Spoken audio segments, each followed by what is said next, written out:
Hindi kasi nakapag-ibig ng bola.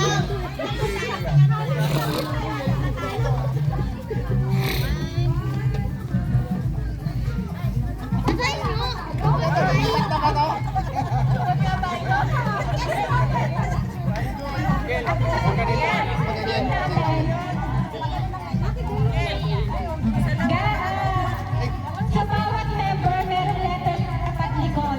Yung question natin.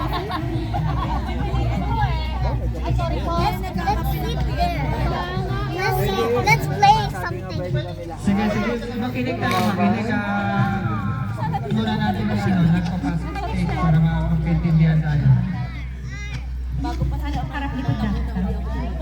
Ang question po natin is all about Horlands. Tingnan natin sa mga nakalipas na buwan kung kilala ang Horlands.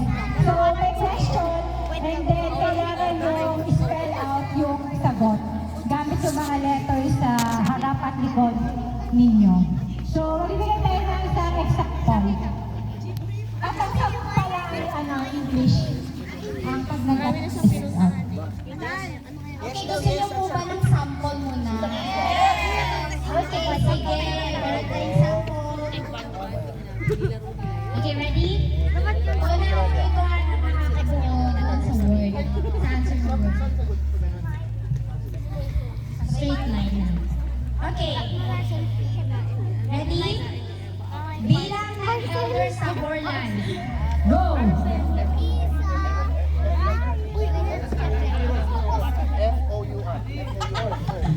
Okay,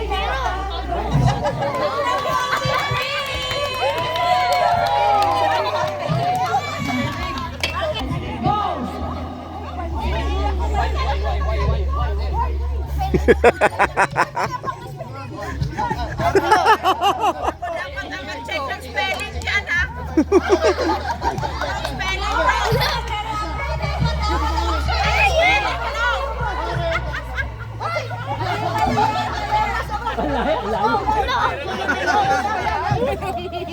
Hirap ba yung pangalan ko?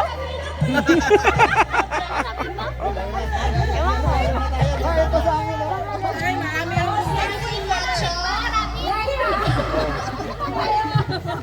Sino nila? Iral. Okay.